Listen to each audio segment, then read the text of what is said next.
নামাজের পরে সূরা ইয়াসিন ঘুম থেকে ওঠার পরে ঘরটাকে, যে নারী প্রতিদিন সকালে ঘর ঝাড়ু দেওয়ার আগে দুইটি কাজ করবে ওই নারীর কপাল খুলে যাবে।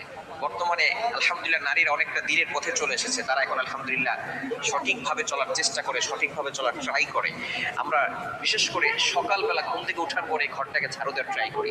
ঘরটাকে ঝাড়ু দেয়, বিশেষ করে মা বোনেরা যারা আছেন ঘরটাকে পরিষ্কার পরিচ্ছন্ন রাখার জন্য ঘুম থেকে ওঠার পরেই ঘর ঝাড়ু দেয়। এই ঘর ঝাড়ু দেওয়ার আগে কিছু কাজ করতে হবে। দুইটি কাজ যদি নারীরা করতে পারে ওই নারীর কপাল খুলে যাবে। এক নাম্বার হচ্ছে ফজরের সালাত আদায় করা। ফজরের 2 রাকাত ফরজ নামাজ আছে না নাই? ফজরের নামাজ কয় রাকাত? হচ্ছে 4 রাকাত, 2 রাকাত সুন্নাত, 2 রাকাত ফরজ। নবীজি সাল্লাল্লাহু আলাইহি সাল্লাম জানিয়ে দিয়েছেন সহিহ মুসলিম শরীফের হাদিস, যে ব্যক্তি ফজরের 2 রাকাত ফজরের নামাজ আদায় করবে আল্লাহ পাক রব্বুল আলামিন তাকে জিম্মায় নিয়ে নেবেন। ওই ব্যক্তিকে দুনিয়ার কোনো শত্রু কোনো ক্ষতি করতে পারবে না। আল্লাহ পাক রব্বুল আলামিন নিজে পরের দিন ফজর পর্যন্ত তাকে হেফাজত করতে থাকবে। আল্লাহ পাক রব্বুল আলামিন হয়ে যাবেন। আমরা অনেকে 20 টাকা দিছো থেকে উঠে নামাজ না পড়ে ঘর ঝাড়ু দেই। ঘর ঝাড়ু দেন বড় নাই, পরিষ্কার পরিচ্ছন্ন থাকা ভালো। কোনটা? কেননা 25 বিশেষ করে বাংলাদেশি মা বোনেরা যারা আছেন তারা সাংসারিক কাজে ঘুম থেকে ওঠার পরে ঘর ঝাড়ু দেয়।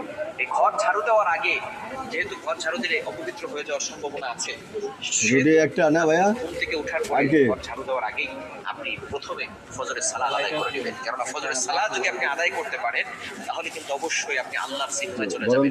দুনিয়ার কোনো শক্তি আপনাকে কোনো ক্ষতি করতে পারবে না। অনেক সময় মেয়েদের বিয়ে বন্ধ হয়ে যায়, এরকম হয় কি হয় না? বিয়ে হচ্ছে না, সবাই আসতেছে বারবার, কিন্তু কোনো কাজ হচ্ছে না, বিয়ে বন্ধ হয়ে যাচ্ছে। কি যে হচ্ছে কোনো কুল কিনারা খুঁজে পাওয়া যায় না। বিভিন্ন সময় ব্ল্যাক ম্যাজিক করা হয়ে থাকে।